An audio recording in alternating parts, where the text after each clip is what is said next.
This is iBrandTV Lagos, and you're watching News Now. Some key players of the All Progressives Congress have commended the party's presidential candidate, Bola Tinubu, for his continuous grassroots consultations, saying it had brought him closer to Nigerians than any other candidate. The chieftains made this known at a hall meeting organized by Muslim leaders of southwest Nigeria, which was attended by the APC presidential candidate himself. The meeting is an opportunity for him to engage Muslim leaders in Southwest, listen to their demands, and tell them about his developmental plans for Nigeria. The key players and teaming supporters at the event believe that his continuous grassroots engagements are an indication of his nationwide acceptance by groups and individuals. Message here, we go down to ordinary people. I want you to know the network the Muslims have. Within 2 polling units, you have more than 5 mosques.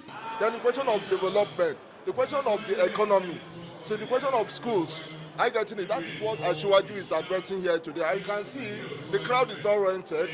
Asiwaju Bola Tinubu will address the leaders of the Southwest in the Muslim and will tell us his program. We believe in him. He has done it before. He has excelled as the governor of Lagos State. He's a discoverer of talent. He's a politician of tactics. He's an academia. We are happy.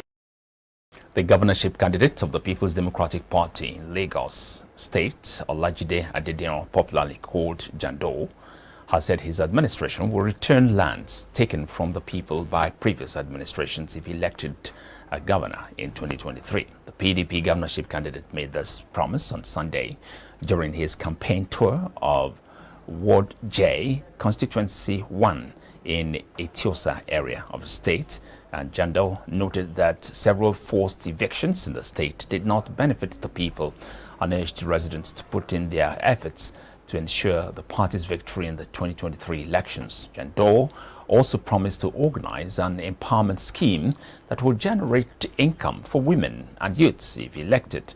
PDP House of Assembly candidate in the constituency, Akeem Jinadu, promised Jando their total support towards his victory at the poll. Also speaking, the PDP House of Representatives candidate in the constituency, Bankole Wellington, charged the residents of Etiosa to vote massively for candidates of the party in the constituency. The Anambra State Governor, Chukwuma Soludo, has insisted that the state was safe for those returning home for the Yuletide season. This was as the governor dismissed a viral message circulating in the state which had warned Christmas returnees to avoid certain roads, claiming they had been taken over by criminals. Soludo assured the people that his government was making every effort to ensure that Anambra was secured during the forthcoming Yuletide.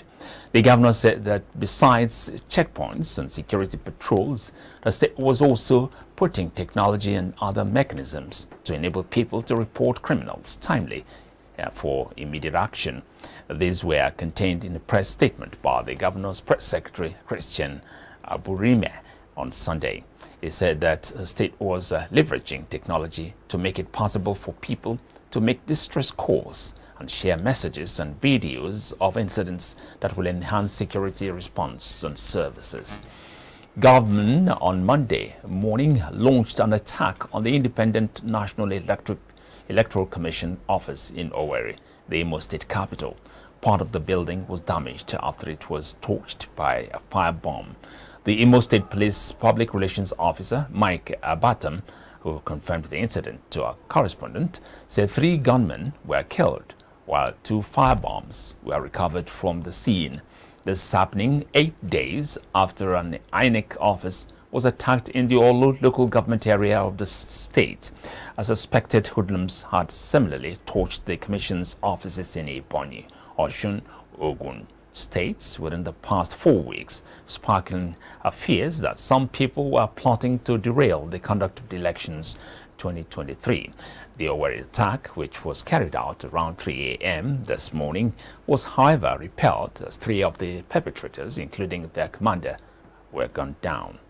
Meanwhile, the Independent National Electoral Commission has said that none of the critical election materials was destroyed in the attack on its state headquarters office in Owerri, the Imo State capital, on Monday.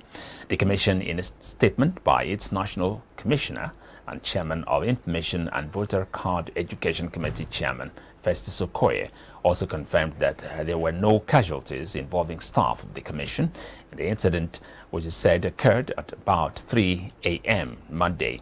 However, the statement said the attack affected the part of the building occupied by the Election and Party Monitoring EPM department and one official utility vehicle, a Toyota Hilux pickup van, was burnt. INEC confirmed that this is the third attack on the Commission's facilities in Imo State in less than 2 weeks, following the earlier attacks on our local government area office on Thursday, 1st December 2022, and Oru West local government area office on Sunday, 4th December 2022. The Commission described the incident as yet another systematic attack targeted at its assets across the country, more so on the day that the collection of permanent voters' cards (PVCs) commenced nationwide ahead of the 2023 general election. The federal government has been charged to give special recognition as well as allocate funds to orphanages and homes for children with special needs. In the same vein, presidential candidates from across all political parties seeking to occupy the nation's highest political seats have been enjoined to design a viable roadmap to cater for the needs of challenged orphans and vulnerable children. These and many more were the submissions of stakeholders at a forum organized for orphanages in Ibadan, your state capital. That's education. Let's have in tiers tertiary education, secondary school education, and those from orphanages and physically challenged individuals. So they should be properly taken care of in terms of budget allocation, which must be implemented. So at that level, it will be an education that is all inclusive. And also for private individuals, for those that have that means, to include them either on an annual basis, by visiting such homes and meeting them at their points of needs. It should not be left to government alone. Government alone cannot do it. Well, it's becoming increasingly difficult now to be kind in Nigeria because a man cannot give what he does not have. And considering the economy that seems to be going down the drain, people hardly have money. So anyone giving things out at this time must be doing it very sacrificially. So I want to encourage the rich people in our society, Nigerian society, to remember the poor and borrow a leaf from the Care People Foundation. So God told me to encourage Nigerians to pray so that there won't be a military coup in 2023. Because some cabals, we know Nigeria is being ruled by cabals of various groups and sectors. They don't feel comfortable with the political atmosphere, which seem not to be favoring their candidate. And the way things are going, they may want to stage a coup, so that the election will not hold. So if Nigerians truly want this election to hold, they must compulsorily pray, or else a coup will just show up and will prevent